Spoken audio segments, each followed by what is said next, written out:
Hi friends, welcome to Ramchandra Chess Academy. This is Chandramouli, Arena International Master. Today I am going to present a new topic on how to improve your chess rating. I see many people getting stuck at a particular rating for a long time without any progress, and they keep asking how to improve their rating. So in order to address this issue, I have come up with a training plan which I personally follow and I also suggest my students. So this is going to be a series of videos in which we are going to cover all the aspects of the game, that is opening, middle game and end game. Hope this helps each and every beginner and intermediate level chess player and act as a comprehensive guide for their overall chess improvement. And we have put a lot of efforts in preparing this content. All the examples that we are going to discuss in these lessons are extracted from the real games of amateur players. So the lessons are going to be very much practical in nature and are going to help every player. I'm so confident that it is going to boost your rating and shoot up your rating to a new level. So I request you to kindly mention your chess.com or Lichess ID and your present rating in the comments below, and let's check it after 3 months whether your rating improved or not with these lessons. So it will definitely improve. Let's have some proof by posting the present rating in the comments below. Okay, let's start with the openings. Instead of wasting a lot of time in remembering many openings, their variations and sub-variations, so I would like to suggest one opening with whites and just one opening with blacks, which you can play against any move from your opponent. So this saves a lot of your time on opening preparation, which you in turn you can utilize for your middle game and end game preparation. So it always makes sense to spend more time in learning the middle game or end game than openings. So isn't it cool that your opening repertoire is going to be set with just one YouTube lesson? Let's start. Today I am going to teach you how to play as whites. This is a simple yet very solid opening which you can play against any player. And you are going to learn this opening in just 5 minutes without reading tons of theory. It is called the London system. I like this opening because it is very flexible and encourages the player to think on their own and helps to improve their positional understanding of the game. Here white starts the game with d4. And irrespective of what black plays, we can continue with our second move.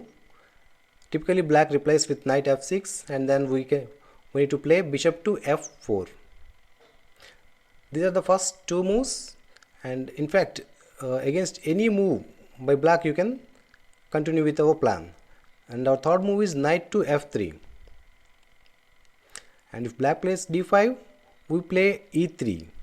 Here we need to remember one point, that we play e3 only after playing the bishop to f4, because the bishop is now developed, and once the bishop is out we close the diagonal with e3, not before that. If black plays bishop d6, so here we need to see that he is attacking our bishop on f4. So if he captures, we need to capture with our e3 pawn. That means our center pawn is moving towards side, which is not a good sign. So hence we retreat our bishop to g3. If he captures, we can recapture with our h pawn. That means our side pawn is coming to center, which is a good idea. Okay, here if black castles, we need to develop our knight to d2. And if he attacks our d4 pawn with c5, we need to protect that pawn with c3. This is the crucial position. It is easy to follow because you can see the pawn structure, it is a pyramid structure. It is a pawn chain which we need to maintain. This makes our pawns very strong and this also controls the center. So the piece placement is easy to remember. We move our bishop and knight to f3 and another knight on d2 and this pyramid pawn structure. That's it. That is the opening piece placement and pawn structure of our London system. And only one piece is left to develop, that is the bishop to d3, and we are done with our castling. Within 7 moves we are done with our entire development of minor pieces, our pawn structure, and then we have also castled. Our king is now safe. So king safety is one of the foremost important things in the opening development. Okay, let's see what if black plays something else in the first move instead of knight to f6. If you place knight to c6, we can still go ahead and play bishop to f4. We don't have to change anything. and if you place d5, we can still go ahead and play bishop to f4. So this doesn't really make any difference for us. And what other choices black has, let's see. And he may play some passive move like e6. Again we can continue with our move, that is bishop to f4. That means virtually against any move from black we can go ahead and play our move order. So this makes the opening so easy to learn because you don't have to remember anything. Okay, there is only one exception to this rule.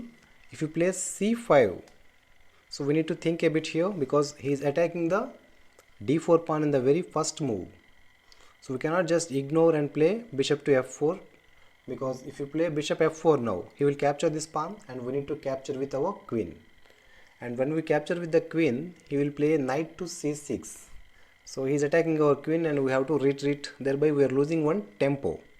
So it is better to avoid the situation. So here we have two valid options, either to advance the pawn or to capture. So you can consider any one according to your choice. You can play d5 and then continue with our move, that is bishop to f4. So this being the only exception, that is for d4, if black plays c5, you can either capture or push the pawn forward. Let's see our move order once again. d4, bishop f4, knight f3, pawn e3. And when he attacks our bishop, we just move backwards and we move our knight to d2. And this is our pyramid pawn structure, and we see our minor pieces very well placed on d2 and f3 on g3. And each and every piece is protected. We don't have any piece hanging. And again we have the white bishop to develop two squares, either d3 or e2. That is the flexibility of this opening. And once we're done with our castling, the opening portion of the game is completed. Successfully we have developed all our pieces, our pawn structure is set, and we have not made any mistakes or blunders during the opening part of the game. So we have avoided the opening theory and still arrived at a good playable middle game position. So that's the beauty of this opening, and I advise all the beginners to just learn this opening in 5 minutes and play against any player and see the results. And this session is not intended for any opening traps or tricks. This will develop your overall chess understanding and improve your strategic thinking. So the purpose of any opening is to get a good playable middle game position. See, trust me, at advanced levels everybody knows the traps and tricks, so they are not going to work. In the long run you need to focus on improving your strategic thinking. So this helps you to save a lot of time on opening preparation and encourages you to focus more on the middle game and end game. In the next lesson I am going to tell you one solid opening with blacks as well. Please do provide your feedback in the comments below. Do subscribe to our channel. Thank you.